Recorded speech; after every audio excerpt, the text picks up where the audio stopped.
Bonjour à tous et bienvenue dans ce nouvel épisode de Tech Antique. Comme je vous l'ai promis, on va continuer l'histoire de l'informatique avec cette fois-ci 1984.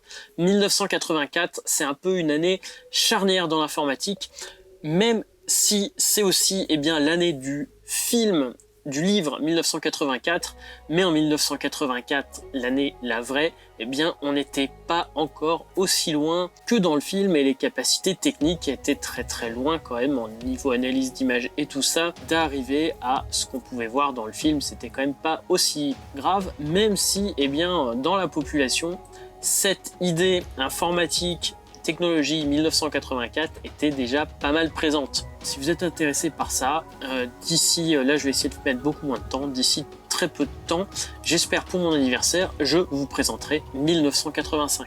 Donc n'hésitez pas à vous abonner pour voir la suite de cette série. En 1984, donc, il y a eu plein de nouveautés. Déjà, sur la quantité de mémoire vive que possédait l'ordinateur, depuis 1983, on l'a augmenté. Maintenant, sur les machines grand public, on trouve de plus en plus 64 kilooctets de RAM, et non pas 8 ou 16, et 256 kilooctets pour les pros.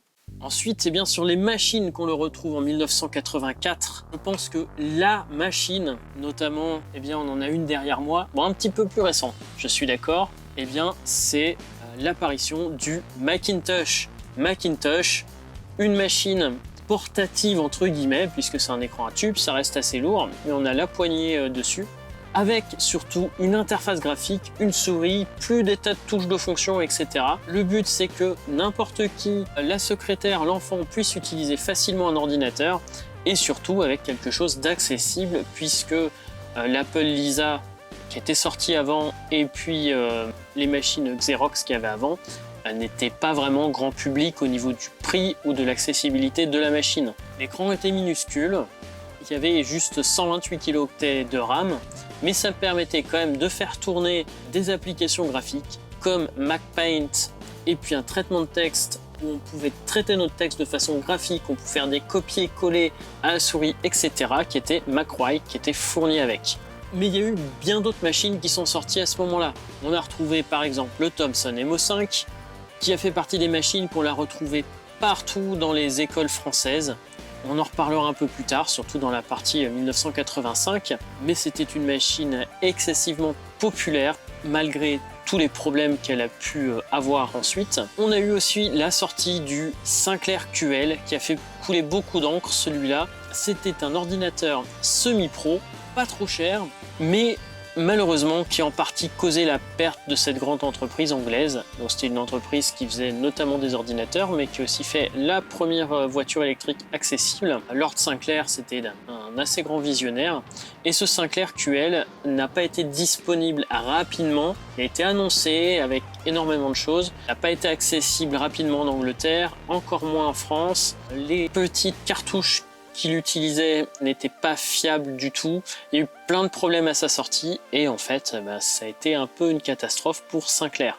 Je vous ai dit que tous les ordinateurs à l'époque étaient dans un bazar monstre. Personne n'était compatible avec ni l'un ni l'autre. Il y avait des ordinateurs d'où le fonctionnement n'avait pas grand chose à voir. Alors bien sûr, il y avait le basique en commun, mais chacun en fait fonctionnait un peu de sa façon, faisait son petit truc, son petit clavier avec ses petites différences, etc. Au Japon, plusieurs entreprises se sont rassemblées entre elles pour créer un standard avec chapeauté par, ça va vous étonner, il s'agit de Microsoft Japon. C'était le standard MSX, qui était un standard donc basé sur un microprocesseur qui était excessivement présent à l'époque, qui était le Z80, avec lecteur de cassette ou disquette, mais en gros tous les programmes faits pour le MSX étaient compatibles avec tous les MSX.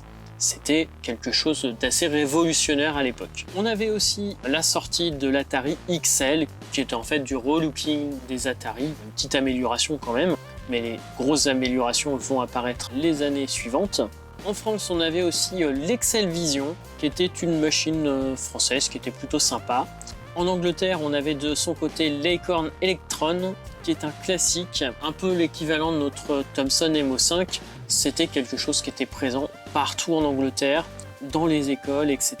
Je vous montre un peu quelques machines populaires qu'on retrouvait à l'époque, que je vous ai parlé. Et puis surtout, à la fin de l'année, Ça a été annoncé septembre et il est apparu en France en décembre. Eh bien, il s'agit de l'Amstrad CPC 464, un ordinateur accessible, fourni avec son écran pour un prix défiant toute concurrence.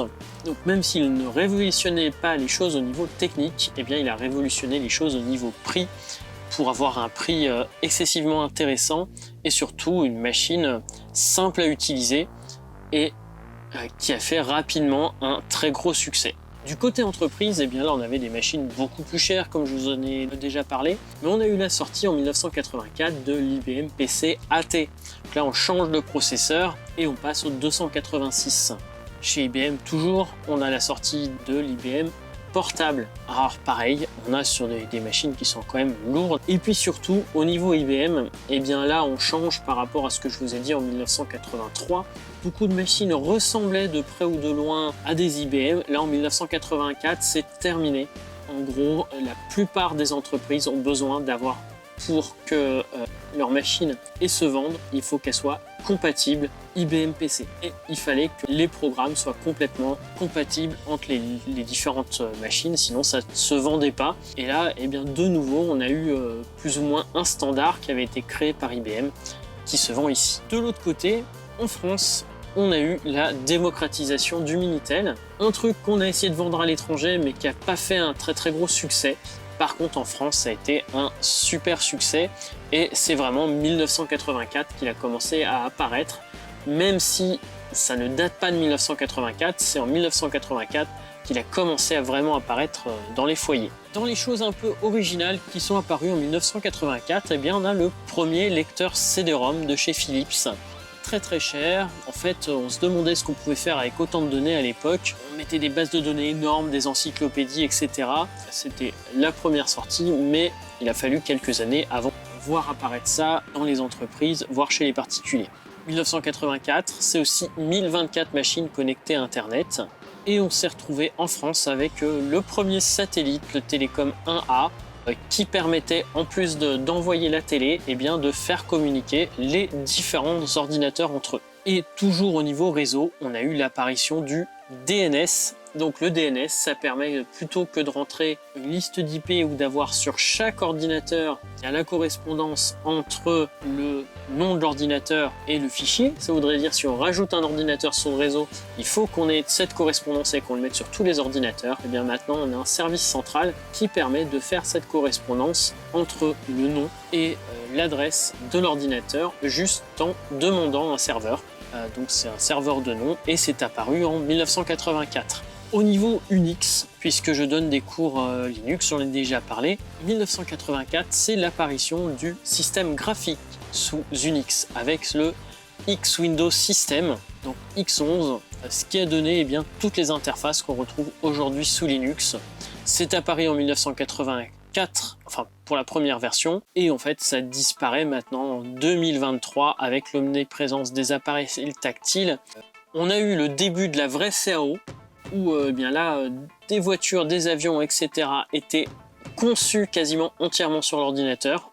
Et bien, grosse révolution avec ça. On a en France l'apparition de l'informatique pour tous, le plan informatique pour tous qui va être appliqué dans les années d'après. Et bien, le but c'est d'avoir un ordinateur dans chaque école française pour que tous les élèves puissent avoir accès à un ordinateur. On pourra en reparler aussi dans d'autres vidéos. L'autre chose en fait assez révolutionnaire, c'est qu'on a eu l'annonce par Microsoft d'un système qui allait s'appeler MS Win, un système de fenêtres, un peu comme le Mac, mais sur les machines qui tournaient sous MS-DOS. On avait déjà un autre concurrent qui s'appelait Vision, mais en 1985, dès le mois de janvier, vous verrez que ce système-là a changé quand même beaucoup de choses. Je vous laisse dans l'expectative pour quelques semaines. Et on parle aussi donc d'intelligence artificielle de plus en plus, quelque chose qui fascine mais qui fait peur. Dans les programmes, eh bien, deux petits programmes qui ont leur importance. Eh bien, Microsoft Word avec les premiers trucs graphiques. Voilà, eh bien, je vous laisse avec aussi quelques copies d'écran de jeu qu'on pouvait retrouver à l'époque. Mais en fait, au fur et à mesure, dans les années 80, on pose les bases de l'informatique tel qu'on peut le voir maintenant, mais la plupart des choses étaient quand même une personne pouvait encore comprendre le fonctionnement complet d'un ordinateur ou d'un système, puisque même si on avait beaucoup de choses qui étaient quand même rudimentaires, on allait quand même assez loin et ça restait quand même plutôt simple à comprendre. Voilà, j'espère que cette petite vidéo vous aura intéressé. Je vous donne rendez-vous très bientôt pour un nouvel épisode de Tech Antique. Soyez authentiques et atypiques et à très bientôt.